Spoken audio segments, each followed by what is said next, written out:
వందల కోట్ల పెట్టుబడులు, వేల కోట్ల సంపాదన, లక్షల కోట్ల ఆస్తులు సమకూర్చుకునేటువంటి అమరావతి దంద.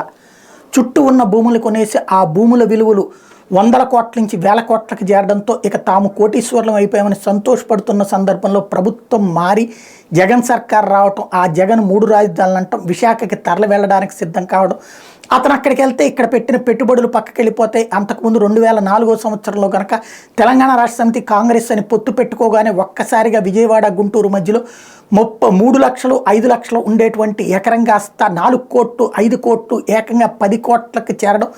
ఆ తర్వాత 2009లో ఎప్పుడైతే తెలంగాణ రాదు అని భావించారో, తెలుగుదేశం పార్టీ తెలంగాణ రాష్ట్ర సమితి పొత్తు పెట్టుకుని ఓడిపోయాయో అప్పటితో ఒక్కసారిగా డౌన్ అయిపోయి అవన్నీ మళ్ళీ కోటిన్నరకు పడిపోయినటువంటి దశ ఎట్లా అయిపోయిందో అట్లాగా విశాఖపట్నానికి జగన్ అని చెప్పాక ఇక్కడ ధరలు పడిపోయి అప్పటిదాకా 4 కోట్లు అమ్మినటువంటి కాస్త 40 లక్షల రూపాయలకు పడిపోయినటువంటి నేపథ్యంలో మళ్ళీ లెగవాలంటే జగన్ వెళ్ళలేడని నిరూపించాలి.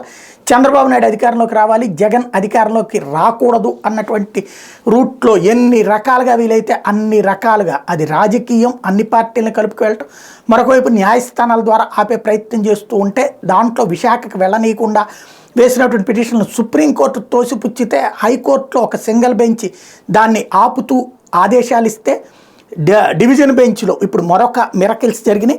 తాజాగా చూస్తే విశాఖ ఆఫీసుల తరలి మీద ప్రభుత్వం దాఖలు చేసిన అప్పీల్ మీద హైకోర్టులో విచారణ జరిగింది. విచారణ నుంచి నాట్ బిఫోర్ మీ అంటూ రఘునందన్ రావు గారు తప్పుకున్నారు. మరో బెంచ్కు పంపాలని రిజిస్ట్రీని ఆదేశించారు ప్రధాన న్యాయమూర్తి. దీంతో గతంలో ప్రభుత్వ నిర్ణయాన్ని హైకోర్టులో సవాల్ చేసిన రాజధాని రైతులకు సంబంధించినటువంటి అంశం మీద సింగిల్ జడ్జి ఇచ్చిన ఆదేశాల మీద మళ్ళీ అప్పీల్కి 2 వారాల వాయిదా. అంటే అది అయ్యేదాకా ఇప్పుడేమీ అది స్టే వెకెట్ చేయలేదంటే ఇంకో 2 వారాల దాకా ఆగిపోవాలి. తద్వారా ఇప్పటికీ డిసెంబర్లో వెళ్లాల్సినటువంటిది ఇంకో 2 వారాలు.